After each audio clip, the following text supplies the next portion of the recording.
Hey guys, Zane here with another one-take review, and today I want to talk about Yellow Magic Orchestra's Solid State Survivor. I find Solid State Survivor, as well as Yellow Magic Orchestra in general's place in the history of electronic music very interesting, as generally speaking, their legacy kind of circles back around to the three, in my eyes, primary countries for electronic music. The first is, of course, Germany, which has genres like Berlin School, as well as artists like Kraftwerk to thank for its massive contributions towards the electronic genre, is arguably the most important country to have any sort of contribution to electronic music. The second is France, which is pretty much entirely because of the fact that you have Daft Punk and also artists like Air from France, but mainly, let's face it, Daft Punk. But nonetheless, France has a huge amount of electronic music that is extremely important to the development of the genre as a whole. Maybe my choice for the third country of important electronic music will be slightly controversial, especially since the fact that a lot of modern dance music originated from Michigan in the United States, but I would argue that the third most important country of electronic music is Japan. I would also argue that a good portion of Japan's legacy regarding electronic music comes from Yellow Magic Orchestra, and most specifically, Solid State Survivor. Now let me just say that Solid State Survivor as an album is very unique for its time period, as for an album coming from the late 70s, 1979 to be more specific, it sounds like something suspiciously out of the mid-80s, yet at the same time Solid State Survivor isn't nearly as dated sounding as a lot of other mid-80s electronic music, or for that matter late 70s electronic music.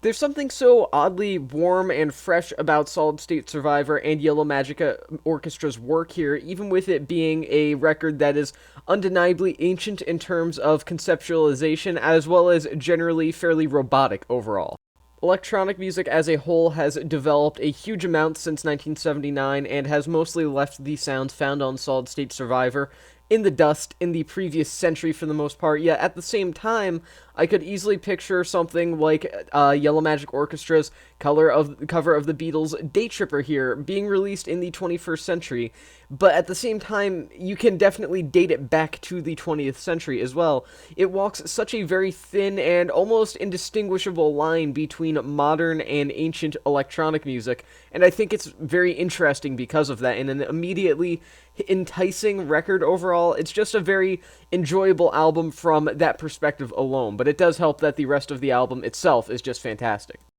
I would argue that a lot of the modern appeal that comes from Yellow Magic Orchestra's work on Solid State Survivor is the fact that it is incredibly influential on modern-day music, even if it doesn't necessarily sound exactly like something that would come out today. It still sounds like something that potentially could, and as such, it, again, just has a lot of influence on what's being released in the world of indie music. But that's the interesting thing, though. I wouldn't say that Solid State Survivor's influence is primarily rooted in modern electronica. I mean, obviously, it is an important album within the realm of its own genre, but I would say that a lot more indie and dance-based bands from the world of indie music, a lot of dance punk bands even, take more influence from this record in particular than most electronic musicians do. Ever since the fairly recent boom of nostalgic-sounding instrumentation and compositional work within the realm of alternative music, a lot of different artists, both solo-wise, bands, projects, have adapted a lot of sounds that come not exactly only from Solid State Survivor and Yellow Magic Orchestra, but at least directly influenced by them. Maybe it's just the fact that I can fully hear Solid State Survivor within the overall influences of a lot of modern artists, but at the same time, I just genuinely think that Yellow Magic Orchestra as a band, specifically on this record, haven't really aged all that much. And again, maybe it's just because of the fact that there is a definite desire for a revivalist sort of outlook, mixing with the new in modern electronic, in modern indie music. Maybe that's why this sounds so fresh to me still, even after all the decades since its release. But I don't know, I just think there's something incredibly unique songs about, like, Absolute Ego Dance, for example, that just scream interesting and different and stand out from the late 70s and early 80s infantile years of electronic music that really just makes it different. Another one of my personal favorite aspects about Solid State Survivor is the fact that a lot of it sounds like it came directly out of the soundtrack to a game on an old school video game console like the NES. And while that will definitely bother some people, especially people who aren't necessarily into that style of electronic music, I find it extremely endearing. I would even go as far as to say that this classic video game soundtrack style is a lot of the appeal to Solid State Survivor and a lot of the appeal to Yellow Magic Orchestra as a collective, as anyone who is familiar and in love with the soundtracks to old fantasy games or JRPGs like Chrono Trigger or the early Dragon Quest games will probably immediately connect with the sounds presented here. Whether you're personally into the style or not, I personally am, there's no denying that many of the songs here, such as really the entire track list if I'm being honest, would easily fit behind a battle between major important enemies in an old video game, or maybe some giant epic boss battle.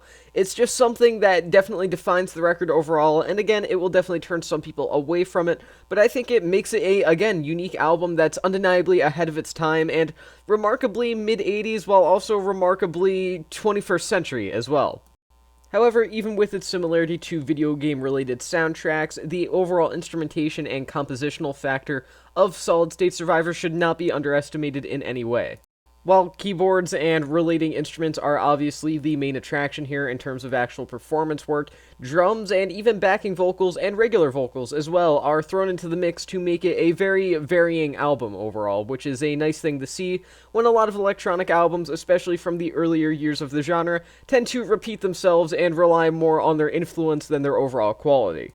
The legendary Harurumi Hosono, Ryuichi Sakamoto, and Yukihiro Takahashi all make up the Yellow Magic Orchestra electronic music trio, and each bring to the table their own defining performances that the record would not be the same without. I especially think this is true for the overall structure of Solid State Survivor, as for a mostly instrumental album, it's remarkably catchy, and it just goes to show that Yellow Magic Orchestra are much more than just a proto-video game soundtrack kind of band, and that Solid State Survivor is an album that warrants your full attention even with its instrumental factor.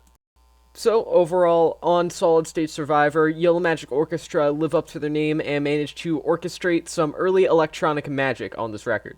Although Japan's importance in electronic music has been pretty solid and consistent over the years, and they've had many excellent electronic artists come from within their borders over time, perhaps none have been as great as this trio.